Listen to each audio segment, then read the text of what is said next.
napriek tomu, že postupne som sa prirodzene odputával od tých umelých mód a strašne som tam chcel mať gitaru proste.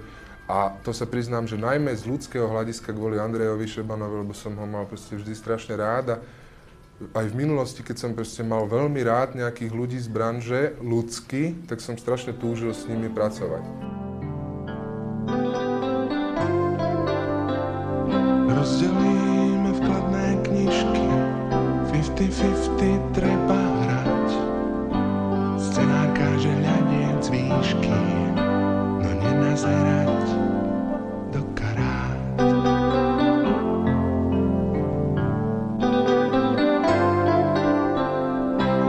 Poznáte tú lacnú tému, milovať svoju vlastnú ženu. Poznáme všetci tú istú známu tému, vianočnú, kedy všetci pulzujú z obchodu do obchodu a my momentálne teraz pulzujeme zo štúdia do štúdia. Dokončujeme našu druhú dlhohrajúcu platňu, ktorá sa bude volať Druhá doba a nahrali sme ju tu s mojím priateľom Andrejom Šebanom. Andrej, povedz, aká je tá platňa? Tak, tá platňa je výborná. Tak to bol Andrej Šeban. No a myslím si, že tým by sme to mohli uzavrieť. Ja som bol ten zlý, ktorý prišiel do banketu a vyhodil odtiaľ synťáky a donesol gitary, čo pre ďalších fanúšikov banketu, ortodoxných depešákov a vyznavačov syntezátorov, to bol veľký šok. No a urobili sme platňu Druhá doba, ktorá si myslím, že je celkom príjemná doska. Začali sme koncertovať, to bolo také prvé obdobie zase v mojom živote, kedy som ozaj začal jazdiť s kapelou a hrali sme 10-15 mesačne, proste ten systém, jak to bolo za komunizmu. Že...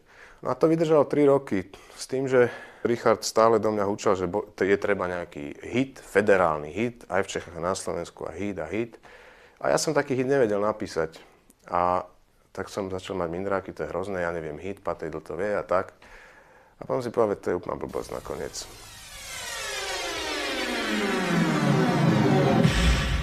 Výťah opäť nechodí, tak zdolať 13 poschodí. Zostávam mi znovu po svojich.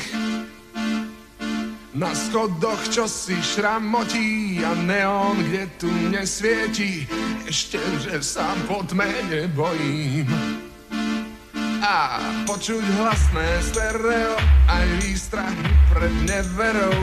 Kto si, čo si vrta v paneloch.